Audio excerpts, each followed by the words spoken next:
Good morning, LifeWealth Group family. This is Hilgardt Lamprecht again. It's the week of April 11th, and I am back from a really refreshing time in South Africa, celebrating my 50th birthday with my family. I have been monitoring from there, and I know that Colin Phillips has been keeping you up to speed as far as what's going on in the world and in the economy. So here's a few updates from our side that we see as it relates to the world. We're focusing a lot on the big topics, Ukraine, what's happening in the war. We're talking a little bit about inflation. Earnings season is coming. It's just started. And then finally, what have we done and what are we doing to monitor your wealth, and what are some good ideas to be able to utilize during this period of time? So a few updates here from the Ukraine side. Russia seems to have abandoned Kiev as the primary focus of their invasion and are now instead focusing on Donbas region. I believe this is mostly due to the fact that the Russian troops are getting weary, and Russia is looking for some victories, easier victories to get momentum going, as well as build the morale of the soldiers. I think we all salute the president of Ukraine, his efforts, and then the men of Ukraine fighting fiercely for their country and coming together. So unlike Kiev, Ukraine is unlikely to be able to mount the same level of defense, as the terrain of the region is much more susceptible to Russian air support. So they are definitely more open for attacks. But my private time, I am praying for the people of Ukraine, and especially for the soldiers and the families. The Ukrainian refugees numbers have climbed to a reported 4.5 million people fleeing to neighboring countries. I'm assuming, just like me, when you see that on the television, it breaks your heart. A lot of people, probably half of them, have fled now over to Poland, and I know that's going to put a lot of strain on their resources. Just locally, I've been informed of some different non-for-profit organizations out of Claremont specifically, and actually some of our clients that have businesses that has been helpful for refugees in Poland. And it's wonderful to see how the world is rallying around these folks who have been displaced due to this very unfortunate war. If I look at the economical terms of what's happening in Ukraine as well as in Russia, the Ukrainian economy has shrank to about 45% of its original size, and the Russian economy has been affected by 11%, lower than what it was. So war costs people a lot, cost a lot of progress in the economy and growth, and not even to talk about natural lives. From a bigger perspective, the S&P Global has listed Russia as a selective default after the country was forced to offer payment in rupees or rubles instead of US dollars on a portion of their foreign debt. Has a lot to do with the fact that the US Treasury, as well as the US government, has been freezing Russian resources in the United States, access to US dollars. And so this country is being downgraded from its ability to be able to pay its debt. And so I believe a lot of the sanctions, as you can see and have heard, I think every week we hear 2 or 3 times about new sanctions being deployed by President Biden starting to take effect in Russia's ability to be able to pay their debts. So the big question is this: how deep and how long will this war last? I think it's clear that it's not going to be over in the next month.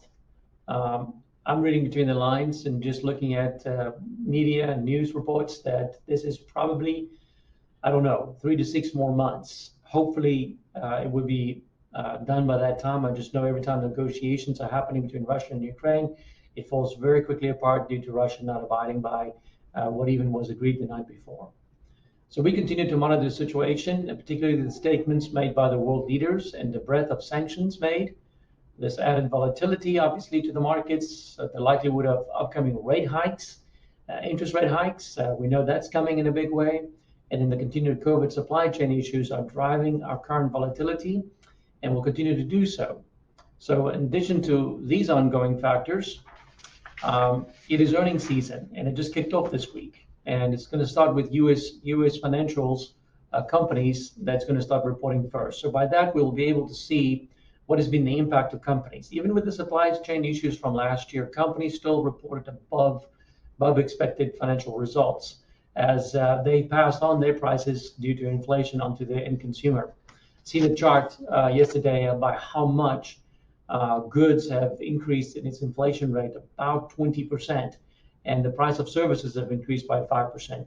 Don't know if you're getting these notices, but I'm starting to get it from my pool company and my loan company that they need to increase prices due to inflation. And it is obvious when they go to the pump and just put gas in their cars, it is huge. I know that the price of gas doesn't have a 5 or 7 or 20% inflation factor for all of us.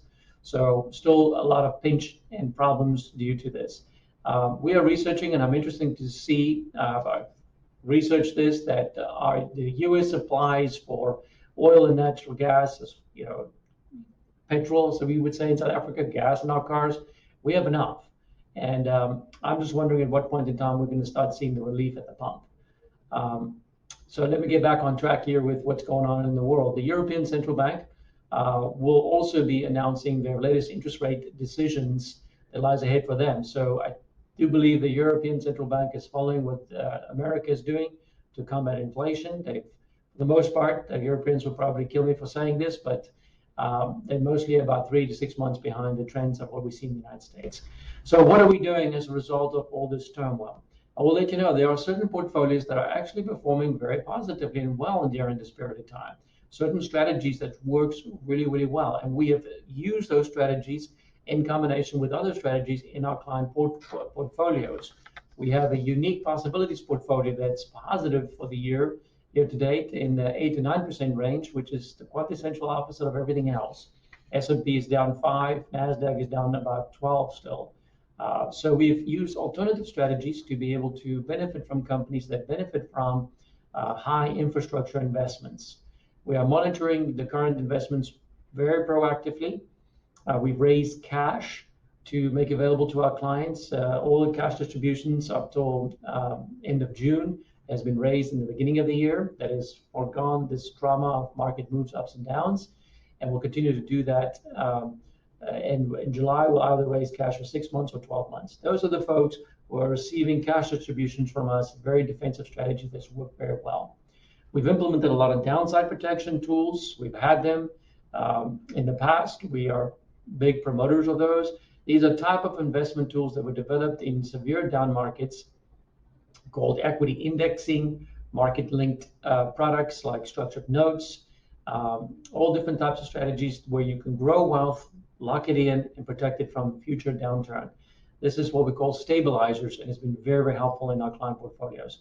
And then we have tactical managed portfolios that are managed very proactively with risk, de-risking in big downturns or fast downturns, and then gradually coming out of cash and protective positions in the times when the markets are recovering.